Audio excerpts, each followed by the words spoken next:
I'm Andrew Milne, and you're all very welcome back to the Celtic Soul Podcast. And on this episode of the show, I'll be chatting to alternative view editor Matt McGlone, who joins me to preview Sunday's big game against the Rangers. And the Rangers did get pumped midweek and knocked out of the Champions League by PSV. So well done, PSV. You gave us something to smile about because our form has been poor of late. A very disappointing away day when we got knocked out of the League Cup in Rugby Park. And that was followed up last week by a very frustrating 98 minutes of football and a scoreless draw against St Johnstone. The Celtic Soul Podcast is available across all audio platforms. And if you're watching on our YouTube channel, Celtic Fanzine TV, please hit the subscribe and alarm button and you'll never miss an episode. Give us a thumbs up and also leave a comment if you wish. And thank you very much. And thank you very much to Matt and O'Shea from O'Shea's Restaurant in Temple Bar for his continued support of not only More Than 90 Minutes Celtic Fanzine, but also of the podcast. Thank you very much for sponsoring this episode of the podcast, Matt. And if you do advertise with us, we will give you some space across all our platforms in the fanzine, both digital and print. In our new mini zine, which we take out on match day, that's a digital one as well and goes out to all our subscribers. And also we'll hit you up some stuff on our website, our socials, on this podcast, and also on Celtic Fanzine TV. If you're a Celtic-minded business or a Celtic supporters club and you like what we do and you would like to sponsor an episode of the podcast or advertise across any of our platforms, please email info@celticfanzine.com, and you can also PM us on Twitter, Facebook, LinkedIn, and Instagram. We do offer free content across all our platforms. We do not put Ange behind a paywall. And so if you'd like to support us, visit CelticFanzine.com, where you can donate for the price of a pint, subscribe to the fanzine, buy a fanzine or some of our merchandise, a t-shirt, a scarf, or even a badge, or you can also become a member. And if you want a copy of the latest print edition of the fanzine, just a heads up, we have only about 20 copies left here. So if you want issue 128, go on to CelticFanzine.com/shop and you can order the fanzine there. You can also order the digital fanzine, which never gets sold out. But this print issue is heading for another sellout. So thanks to everyone who subscribed or who bought the latest issue of the fanzine. And we'll start work straight away on issue 129 once we get the last of these copies out the door. So come on, let's get them. We will be back live in October, a big night with Martin O'Neill, Alan Thompson and John Fallon in City North with St Margaret's Celtic Supporters Club. That one is sold out, but you can buy tickets for our next event, which is in Petter Brown's, and thanks to Aidan Brown for the invite. I'll be chatting to John Hartson that night. That's Friday, November the 17th. It's an international weekend. It did sell out last year when we had John over, so if you're planning on going, make sure you get your tickets early, and you can buy them at petterbrowns.com, and I'll also stick a link up for them. There'll be a link up on our website anyway and across our socials. And I suppose the biggest event we've ever been involved in is running the Trip to Tip, or the Trip to Toy Tip, which we will be bringing the part 3 in 2025. We're looking at a new resort for the second part of the festival, but we will be teaming up with Bangkok Celtic supporters once again in the city centre for a good Celtic weekend before we head off to lie on the beach and boat trips and pool parties and nights out and plenty of shenanigans. So that's the Trip to Toy 3, March 2025. Keep an eye on our socials for all the info and the dates. And I'm hoping to get back over there to square everything up and announce the new resort in the coming months. But I will announce the date once I sit down with Frank on one of these Zoom calls or FaceTime calls, just to get the Bangkok stuff sorted out first, and then we can work on that new resort we've been looking at for the last couple of months, and we promise you it is some spot. Matt McGlone is well known within the Celtic support.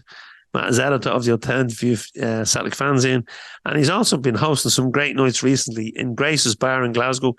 He's had some very famous Celtic players alongside him on stage for a chat, including Frank McAvenny, Lisbon Lion legend Jim Craig, and the very entertaining Chris Sutton. and I think they've been great nights by the reports I'm getting back from Glasgow. Matt is also, for the younger members, or younger listeners and viewers, Matt was also the founder of the Celts for Change movement. And if you're not aware of that, that was a pressure group. And it was the driving force which got rid of the old board at Celtic. The old biscuit tin was gone. A new era heralded in. Fergus McCann swept into power, rebuilt the stadium to the Celtic Park you know today, and also ended Rangers' dominance of Scottish football by stopping the 10 in a row. And the rest, as they say, is history. Hello, Matt McGlone. You're very welcome back to the Celtic Soul Podcast. It seems like deja vu. We only spoke yesterday, and I failed to hit the record button 2 minutes ago, so we have to start again. So, sorry to you, Matt. Matt, since last time we spoke, Ange has left the building. He's moved on to pastures new. He's gone to Spurs. He's had a mixed start out of the League Cup, but we're not here to talk about Spurs. But I'm left with 100 t-shirts, Matt. Do you know anyone that wants to take me Ange t-shirts off me hands? They are in the Australian colours as well, so you that works in the old t-shirt business as well, you might have a contact down the Barrows for me, would you?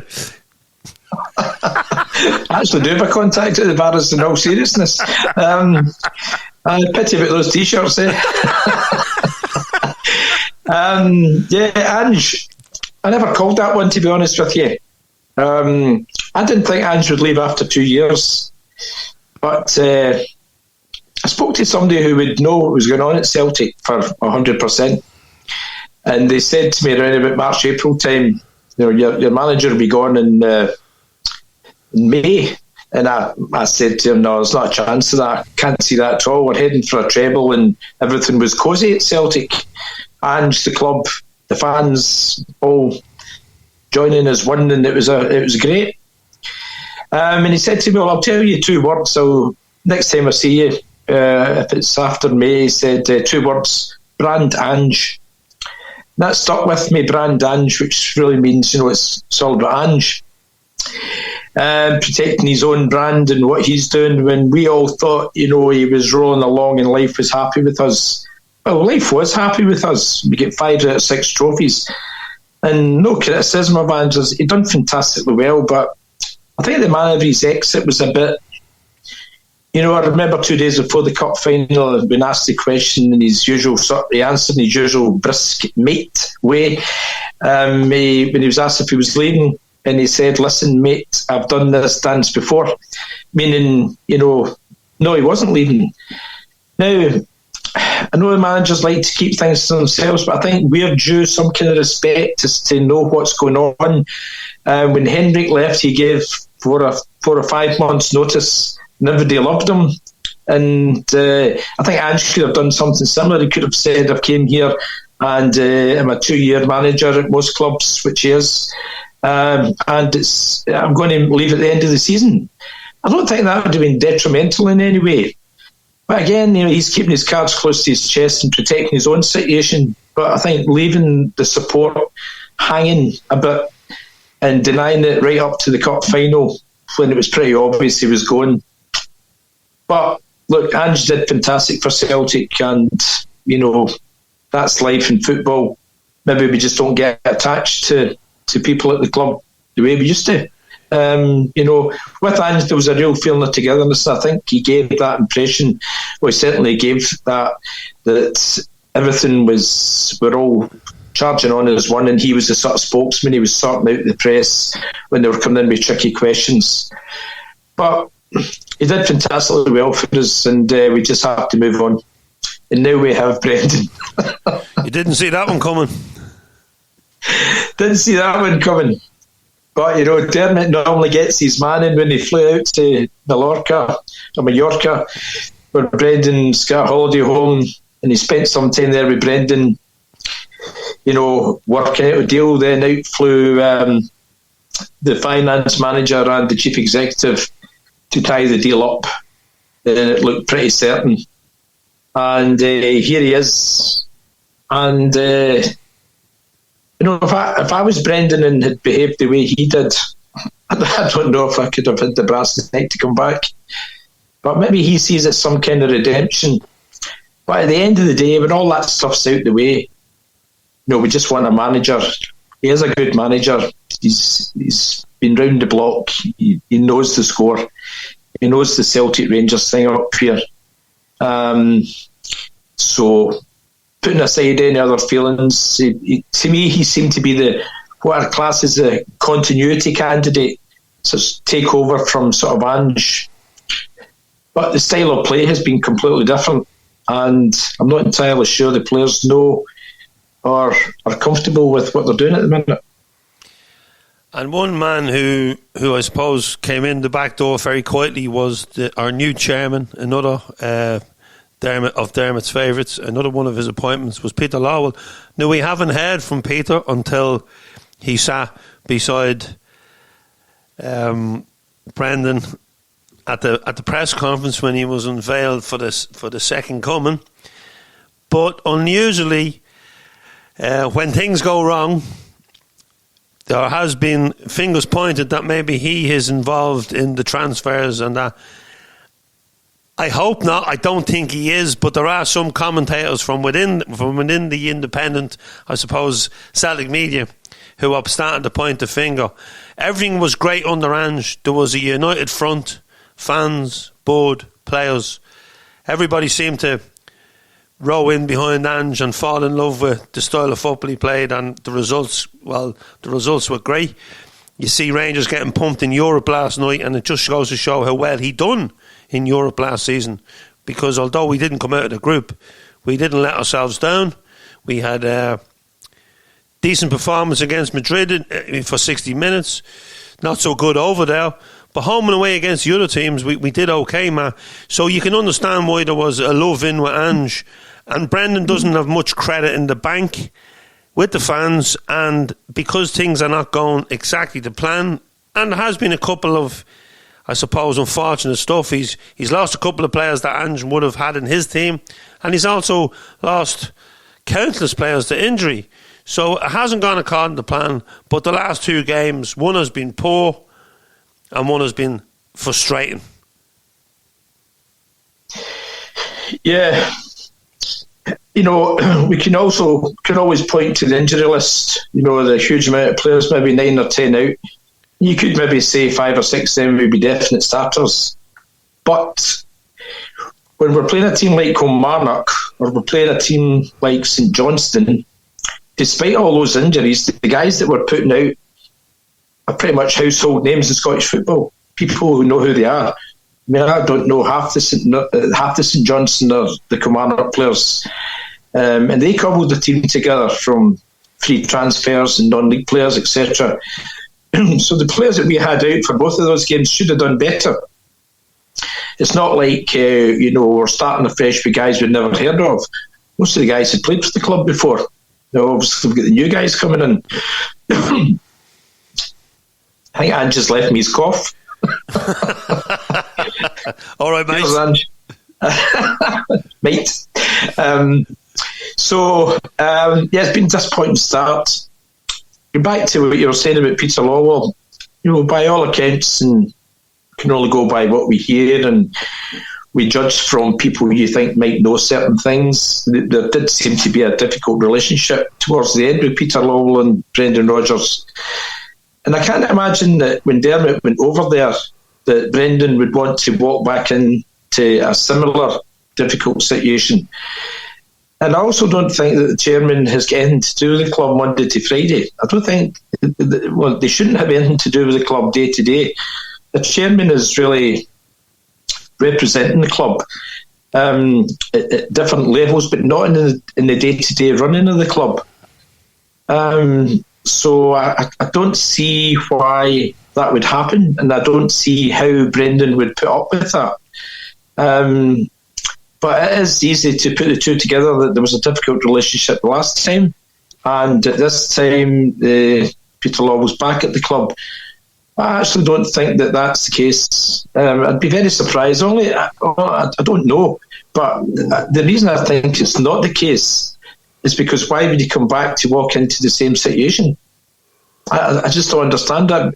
Brendan Rodgers could have sat in his holiday home to get an offer of another job, and he would have got an offer of another job in the English Premiership. He definitely would have. Where it would have been, who knows, maybe between the middle and the bottom end of that league. But he would have still got a job in England, English Premiership. Pretty sure of it. Yeah, he had said he was going to take a year out from football, but when the Celtic offer came along, he was happy to come back. Maybe he sees it as a way of endearing himself back into the fans if he's successful. It's certainly, there was a lot of people silent when he was appointed, and they're vocal now at the first hurdle when things are not going, I suppose, according to plan. But I think a manager needs more time. Ange got plenty of time, and people will say he came into the club at a difficult time, so he was given more time. But Brendan did inherit a treble-winning team, bar one or two, maybe three players. So he ain't going to get much credit if things don't go according to plan. No, you see, the thing with Brendan coming in, he's got everything to win and everything to prove. Now, the thing is, with that situation, you've got lots to lose, as in you must be a success. You're right, he doesn't have any credit in the bank. Ange had credit in the bank because we had a poor end to the season. And, with the cup final to look forward to, it with some pretty horrendous performances towards the end of the season. But Ange remained, as in the respect they had, the fans had the respect for Ange because he had credit in the bank. Brendan doesn't. Now, there is a sizable amount of people, supporters, who are just not into Brendan, who maybe won't say much until things go wrong, and then they'll obviously be vocal. And there are others who are looking at the situation where they're just prepared to give Brendan another chance and forget about the past. There's that as well, but there's other group of supporters who just don't want to take to Brendan. So, you say that unity is strength. Well, we have to find some kind of way to have that strength and not have a negative vibe going around Celtic Park. So I think Brendan's put himself under tremendous pressure. And I don't know, I really don't know why he's come back, to be honest with you, considering the way he left. Maybe it'd been better letting sleeping dogs lie and just leave that situation the way it was. Celtic were getting on, their fans were getting on, and he was getting on with life down there. He's came back up here now, and there's a mix. That mix I'm talking about, liking him and not liking him. And, we really need to have some kind of unity in that situation. Where it comes from, if we turn around and tank Rangers and Sunday quite a lot of goals, will that win fans over to him? And what happens if it goes the other way? Can never call these games. So, I think we have a problem there as far as how people settle down their minds as in accepting Brendan Rodgers. How do you accept him? Yeah, Matt, and on a happier note, last night we witnessed the Rangers getting pumped out of Europe, getting out of the Champions League, which will be a big financial hit for them. And, we do know that they are not in the same position as Celtic are financially. The Jota deal was probably the quickest deal that a chief executive of Celtic has ever presided over. It was probably done in 2 minutes. A win-win for financially for everyone involved. A loss for us because we lost a good player, but he was always gone when an offer like that comes in. But because we qualified automatically for the Champions League, we now get a bigger pot with Rangers going out. But, that has to be invested in both the running of the club, because we I think someone said to me yesterday that the money we'll get from the Champions League now is like winning the league 8 times. That is big money for a Scottish club. We are a big club. We are the big dogs or the big fish in the small pond. But, it's not ideal preparation coming into the Champions League draw, the Champions League games when there is no unity, and then we have this massive game on Sunday, which again, Matt, no fans. An offer 700 tickets, probably right to refuse, because it isn't a safe haven for Celtic fans when they go there. I would love to be back in the Broomloam end, 8,000 of us or 7,000, whatever it was, and I would love to see them back at Celtic Park, because it has taken something away from the game, and certainly, especially new players going into that Dragon's Den, they could do it coming out to see that colour and that support from the Celtic faithful. Mm-hmm. Yeah, I think it must have some kind of a psychological effect on players if they're used to running out the tunnel and seeing their own supporters away from home. Because we are every single other place in the entire planet Earth, apart from Ibrox. Wherever Celtic go in Europe, or even to Australia and Japan recently, there were Celtic fans there. So I think it might affect some players, maybe the younger players who haven't experienced it. But that's all down to the coaching staff and the management team, what they're saying in the dressing room. You have to psych people up to say, listen, you're running out there to sheer animosity and hatred, and you mustn't let that affect you. Remember why you're at this club and the jersey that you're wearing, and the result you have to bring back. You're a professional footballer, go out there and do the business. That has to be reinforced 10 times for that, a game like that away from home at Ibrox with no fans. And I see various things in the press over the years, and I have to get something crystal clear here. We didn't start this fight. Everything was going fine until they cut it down to 700 or 800. And you're right, it's not safe. People have been pelted with all sorts of things in there. It's just not a safe environment. So I would say the same. Until it's a home end each, we'll give them what they had, 7,000 or 8,000. They give us the same. And I think that's the way it should be. But there are people, and I've heard it said, that it's a better atmosphere at Celtic Park when they're not there. But they'll also argue for having tickets for Ibrox. So you can't have it both ways. Yeah, look, for every negative there's a positive, and the positive is more people get into Celtic Park, more Celtic fans get a chance to watch one of the biggest derbies in the world. And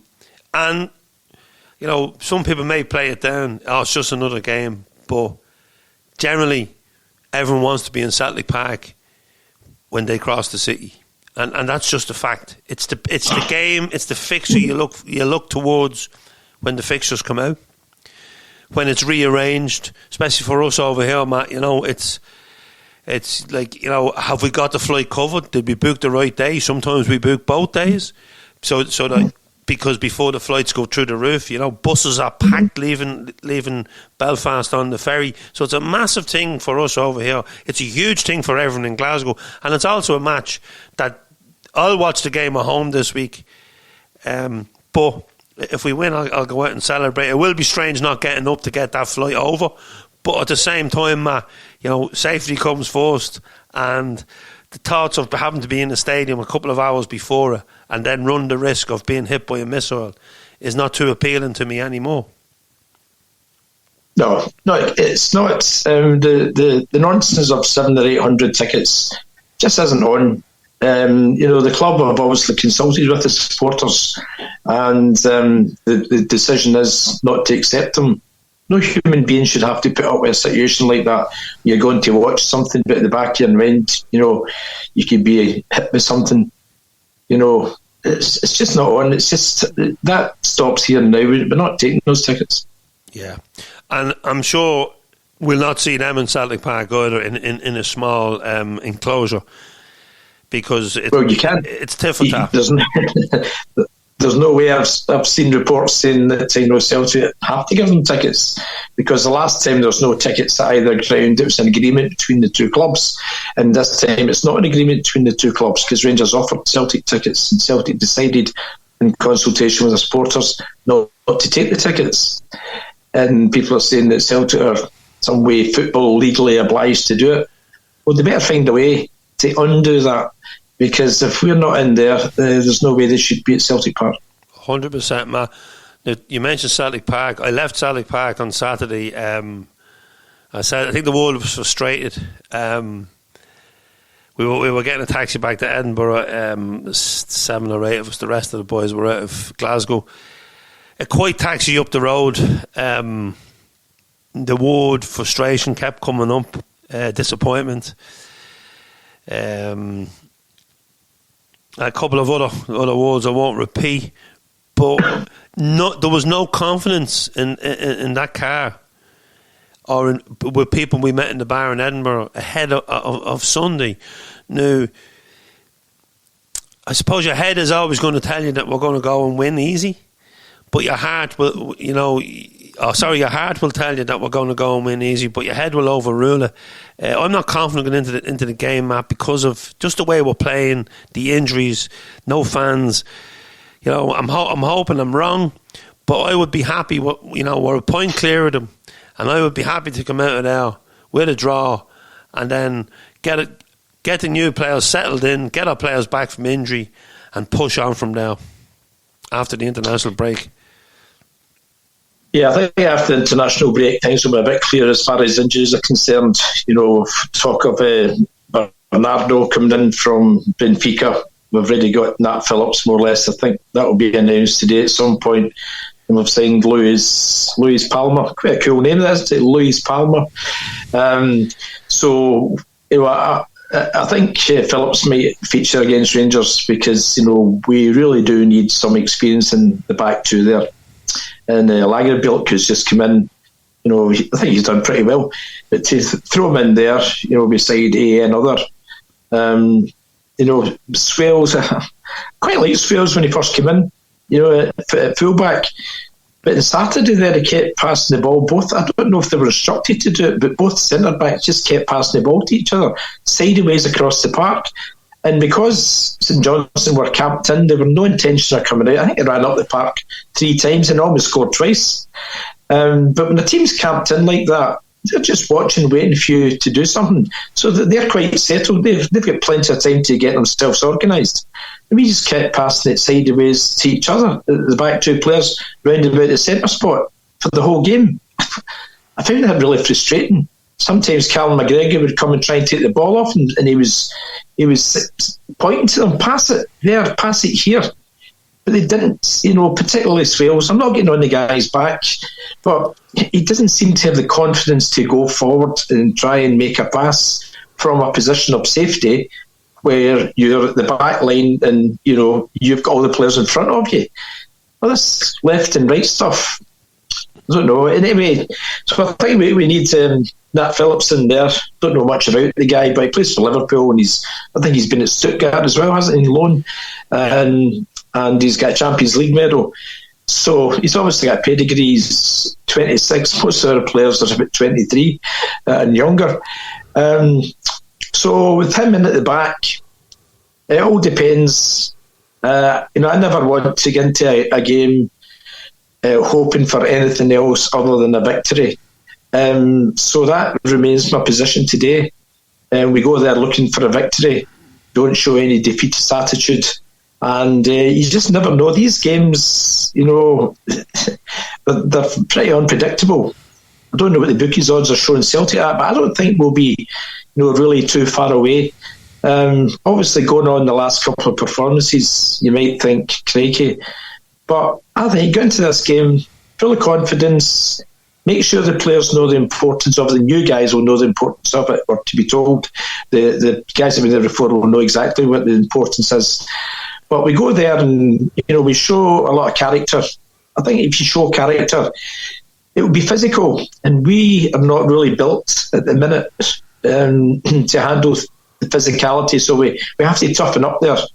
I think we need more height in midfield and situations like that. So, I'm of the opinion we go there and we just do our best and let's see what happens.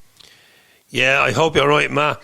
Matt, just on the Scales thing, I think he's an easy target. I think he would have been away to Aberdeen if we hadn't had the injury problems. He had a good season up there last year, enjoyed his football, and probably the best move for him because he ain't going to be a Celtic starter. Ange didn't fancy him, that's for sure anyway. But I think collectively we've been very poor. And I think it's easy to make scapegoats. Up until Saturday when Joe Hart made them 2 saves, he was finished. We should be bringing in a keeper to put competition on him. That was the mood in the fans. Taylor, who was our most improved player, or one of our most improved players under Ange, easy target. Let's blame Taylor. So I think, collectively, when the team lose, they have to take the blame. It's not just these players, and maybe there is better players out there, and maybe they will lose their place, but. History has taught us that it's always easy to pick 1 or 2 players, and if it's populist, and let's criticise these and let's blame these, because really, the finger should be pointing at more than just those players, because the last two games have been hopeless. Well, I agree with you. I don't like scapegoating players, because it is a team game, and you win as a team and you lose as a team. Scales has been unfortunate that he's been played out of position, and he's almost been chosen as a 4th or 5th centre-back, 4th or 5th choice centre-back, when the guy's, really a full-back. But, when things don't go well, it seems to be an automatic thing that we all do it, and this, that, and the next thing. But in the cold light of day, you're right. You're a veteran of Ibrox. Yeah. There's been some wonderful games.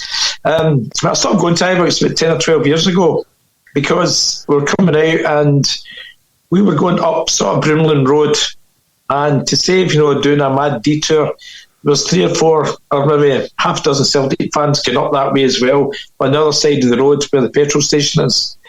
And they sort of spotted us, and there was about maybe 10 or 15 of them ran over, and it wasn't a pleasant exchange.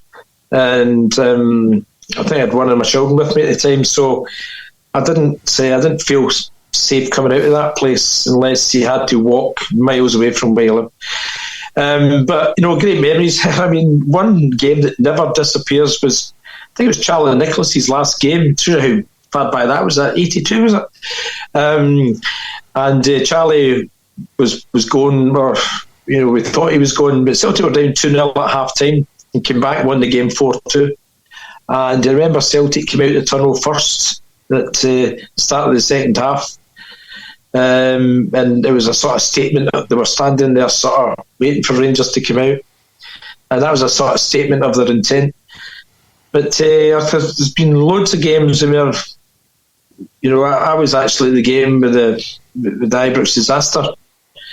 And we never knew anything about it. And we came back, and I never went straight home. And there was days before mobile phones. And then word started to leak out that there'd been a tragedy at the game.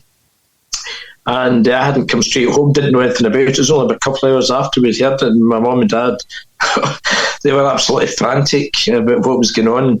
I don't think I should have been at the game, because normally when I was that young, I went with my father. I actually managed to go. I don't think you need a ticket in those days. Anyway, I managed to go without my dad, and so I was at that game away back then, which was absolutely terrible, terrible disaster. But there's been some fantastic victories there, and listen, Sunday's another game. Why not? We'll be going there with confidence, and see, when you're the underdog, sometimes you play better. Well, I hope so, Matt. Matt, it's been a pleasure to chat again, as always. It's these little chats. It feels like I'm in your sitting room chatting to you. But maybe someday you will invite me up for a can of Guinness. But until then, I'll probably bump into you in the pub. Matt, we'll get you back on during the season, because you're always informative. You've plenty of history at Celtic, on the terraces and off the terraces. That's because I'm an old guy now. Well, here none of us are getting any younger. I celebrated my 52nd birthday last week, and I have to say I'm feeling my age in the mornings getting up. But we struggle on, Matt. We struggle on. See that shrubbery behind you, is that actually grown? Do you actually water that? I think you don't. No, but the dogs often come in and pissed on it. Fertiliser, can't you beat it? Matt, thanks very much. It's been a pleasure as always. Take care. All the best. Folks, thank you so much for tuning in again to the podcast. It means a lot to us. We've a lot of podcasts planned over the next, I suppose, couple of weeks. We've some great guests lined up, but we'll also do a very special tribute to the late, great Celtic author and historian, David Potter, who we all miss. We will keep David's articles going in the fanzine because we have some that was never printed. He had given us so much stuff over the years, but we will also revisit some of the archives on both in both the fanzine and the website. David's contribution to Celtic was immense. Not all Celtic legends are players. David's books and writings leave behind a legacy, and we will miss you. And we would like to offer our deepest condolences once again to David and all his family, and also another good Celtic man, or great Celtic man who passed away recently, Vinty from the Belfast Celtic Society, and Vinty was also a former secretary of the Ben Madigan Celtic Supporters Club and a regular on the Bow. Vinty came down to Drogheda a couple of years ago when we had the Celtic Society, the Belfast Celtic Society came down and done a presentation and brought down some of the wonderful artifacts, the wonderful stuff they have from over the history from that great club. And we had a brilliant night that night, very informative night. And Vinty loved Belfast Celtic, he loved the history, and he loved the Glasgow version of Celtic as well. So again, to Vinty's friends and family, deepest condolences. I'd like to thank Martin O'Shea from O'Shea's Restaurant in Temple Bar once again for his kind sponsorship and for his continued support of everything we do across all our independent Celtic media platforms. It'll be strange this week, as I said earlier, not making our way to Dublin Airport to take a flight across the water. I'll be watching at home. I'm sure Celtic fans will be packed into every pub in Glasgow. Well, every pub of a green and white persuasion in Glasgow and around the globe. Celtic fans will gather at all times of the day, night, and early morning for this one. So let's hope you're all celebrating wherever you're watching. I'll be watching at home. I'm booked to drop my mum and dad up to Carlingford for a little weekend. They're heading off to enjoy themselves, and hopefully they'll be celebrating a win at Ibrox. And once I get back, if we do get that result, I'll be going out to celebrate myself, and I'll be spinning a few tunes then later on in the Arbon. So expect a few out of the ordinary tunes that night if we get the result. So that's it, folks. Thank you so much for tuning in. Thanks for the continued support. As I said, let's hope we're celebrating on Sunday. Let's hope it's a beautiful Sunday. Keep the faith, and I'll see you on our travels. Thank you very much.